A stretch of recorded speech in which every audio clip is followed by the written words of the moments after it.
फक्त एकदा बनवा आणि वर्षभर खा। तर मंडळी, अगदी खरं ऐकलंय तुम्ही।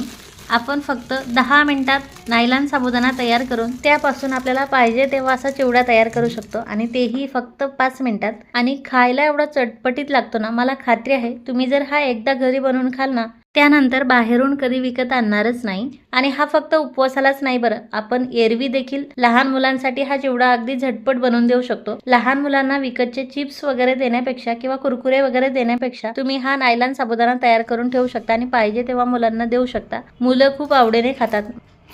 वाव, कुरकुरीत झालाय चिवडा। माझ्या मुलीला तर हा नायलॉन साबुदाण्याचा चिवडा खूपच आवडतो। तिला काय, मला देखील लहानपणापासून नायलॉन साबुदाण्याचा चिवडा खूप आवडतो, त्यामुळे यावर्षी मी घरीच ट्राय केला आहे। तुम्ही देखील ट्राय करू शकता, तुम्हाला देखील हा खूपच आवडेल।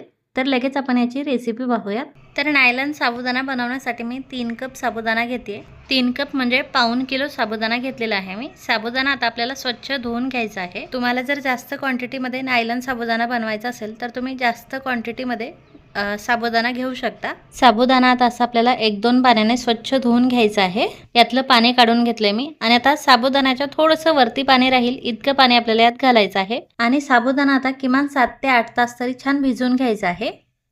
रात्री साबुदाणा भिजत घातला होता मी। साबुदाणा आता आपला छान फुललेला आहे। आता हा आपल्याला मोकळा मोकळा करून घ्यायचा आहे।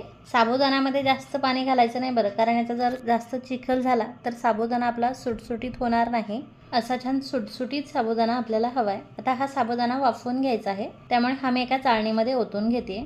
आणि शक्यतो आपल्याला असा मोठ्या चाळणीमध्ये साबुदाणा ओतून घ्यायचा आहे, म्हणजे कसा एका बॅचमध्ये अगदी झटपट तयार होतो हा। त्यानंतर आता हा वाफवायला ठेवायचा आहे। त्यासाठी मी पातेल्यामध्ये पाणी गरम करायला ठेवलंय, त्यावरती आता ही चाळणी ठेवते। आणि आता मध्यम आचेवरती 7-8 मिनिट साबुदाणा आपल्याला छान वाफवून घ्यायचा आहे, छान फुलेपर्यंत। पण अधूनमधून साबुदाणा आपल्याला चेक करत राहायचा आहे आणि असा खालीवर करायचा आहे, म्हणजे सगळा साबुदाणा एकसारखा छान फुलतो। आता परत आपल्याला यावरती झाकण ठेवायचं आहे आणि पुन्हा आता 3-4 मिनिट साबुदाणा छान वाफवून घ्यायचा आहे। 3-4 मिनिटानंतर साबुदाणा आपला व्यवस्थित फुललेला आहे, छान ट्रान्सपरंट झालेला आहे, तुम्ही पाहू शकाल। आता लगेच हा साबुदाणा आपल्याला खाली उतरवून घ्यायचा आहे आणि लगेच ही चाळणी थंड पाण्यात धरायची आहे, किंवा हा साबुदाणा आपल्याला थंड पाण्यामध्ये ओतून घ्यायचा आहे। त्यामुळे काय होतं, हा चिकटलेला साबुदाणा एकदम मोकळा सुटसुटीत होऊन जातो। आता यात जर कुठे गुठळ्या वगैरे झाल्या असतील ना, तर त्या देखील आपल्याला थंड पाण्यात धरून अशा फोडून घ्यायच्या आहे। लगेच ह्या गुठळ्या फुटल्या जात आहे, तुम्ही पाहू शकाल। आणि छान सुटसुटीत साबुदाणा आपला तयार झालेला आहे। आता यात आपल्याला तिखट मीठ ॲड करायचं आहे, त्यामुळे साबुदाणा मी परतमध्ये ओतून घेतला आहे। तुम्ही हा असा प्लेन देखील बनवू शकता। यात मी आता 1 चमचा हिरवी मिरचीचा ठेचा घातलेला आहे। तसेच यामध्ये अर्धा ते पाऊण चमचा मीठ घालायचं आहे। आणि आता हे मीठ आणि मिरची साबुदाण्यामध्ये व्यवस्थित मिक्स करून घ्यायचं आहे। अशा प्रकारे साबुदाण्याचा थोडासा कलर देखील चेंज झालेला आहे आणि छान सुटसुटीत झालेला आहे साबुदाणा, तुम्ही पाहू शकाल। आता साबुदाणा मी टेरेसवर आणलेला आहे आणि नॅचरल सूर्यप्रकाशात हा किती छान ट्रान्सपरंट दिसतोय, तुम्ही पाहू शकाल। पॉलिथिन शीटवरती हा असा आपल्याला मोकळा मोकळा पसरवून घ्यायचा आहे। अजिबात झंझट नाही आहे बरं, पसरवायला देखील अगदी 1 मिनिटात पसरवला जातो हा। फक्त आपल्याला असा हा पातळ पातळ शिंपडवून घ्यायचा आहे, जेणेकरून हा छान सुट्टा सुट्टा पसरवला जाईल।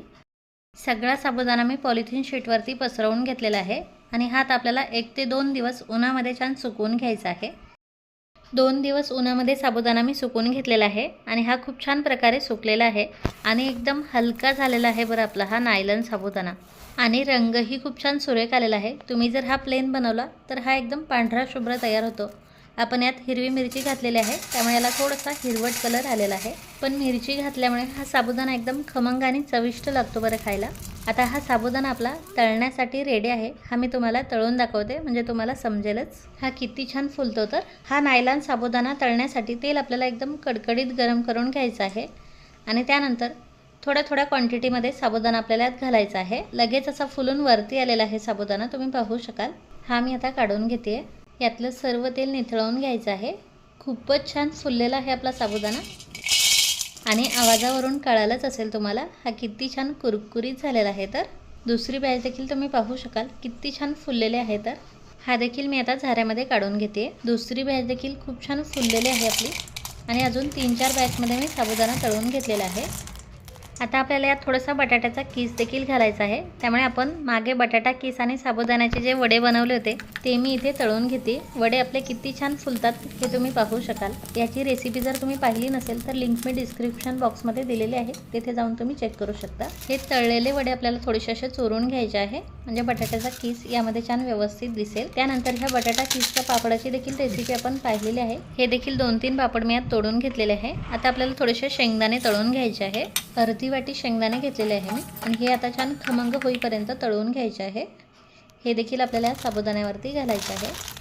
त्यानंतर 2 हिरव्या मिरच्याचा पातळ कट करून घ्यायचा आहे, आणि ह्या देखील तळून घ्यायच्या आहे. ह्या देखील आपण साबुदाण्यावरती घालूयात. आणि आता हा नायलॉन साबुदाण्याचा चिवडा चटपटीत बनवण्यासाठी आपल्याला अर्धा चमचा आमचूर पावडर यामध्ये घालायचे आहे. त्यानंतर 1 छोटा चमचा काश्मीरी लाल मिरची पावडर घालायची आहे. अर्धा चमचा मीठ घालायचं आहे. 1 चमचा पिठी साखर घालायची आहे, आणि हे आता आपल्याला व्यवस्थित मिक्स करून घ्यायचं आहे. अशा प्रकारे आता माझ्या मुलीसाठी यातला अर्धा चिवडा मी काढून घेते, कारण तिला जास्त तिखट चालत नाही. आणि आता अर्ध्या चिवड्यामध्ये मी अर्धा चमचा लाल मिरची पावडर टाकून चिवडा व्यवस्थित मिक्स करून घेतलेला आहे. आता याला एकदम विकतच्या सारखा रंग आलाय, तुम्ही पाहू शकाल. पण चव त्याची विकतच्या नायलॉन चिवड्यापेक्षाही भारी आहे बरं.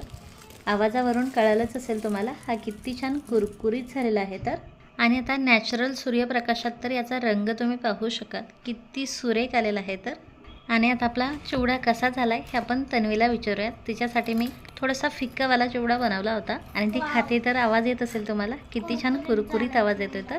आणि तिने देखील सांगितले आहे खूप छान कुरकुरीत झालेला आहे चिवडा. आणि हा चिवडा पाहून तन्वीला 5-5 मिनिटाला भूक लागते बरं. खरंच तिला खूपच आवडलेला आहे. तुमच्या मुलांना देखील खूपच आवडेल. बाहेरचे विकतचे चिप्स वगैरे देण्यापेक्षा असा चिवडा बनवून मुलांना द्या, मुलं खूप आवडीने खातात. आणि फक्त मुलांसाठीच नाही बरं, तर तुम्ही तुमच्यासाठी देखील उपवासासाठी असा चिवडा बनवू शकता. किंवा कधी काही चटपटीत खाण्याची इच्छा झाली आणि घरात असा नायलॉन साबुदाणा बनवून ठेवलेला असेल ना, तर आपल्याला 5 मिनिटात हा चटपटीत चिवडा बनवता येतो. त्यामुळे हा झटपट तयार होणारा नायलॉन साबुदाणा नक्की बनवा. आणि तुम्हाला जर आजची आपली ही रेसिपी आवडली असेल तर प्लीज व्हिडिओला लाईक आणि शेअर करा. पुन्हा भेटूयात आपल्या पुढच्या रेसिपीमध्ये. Bye bye.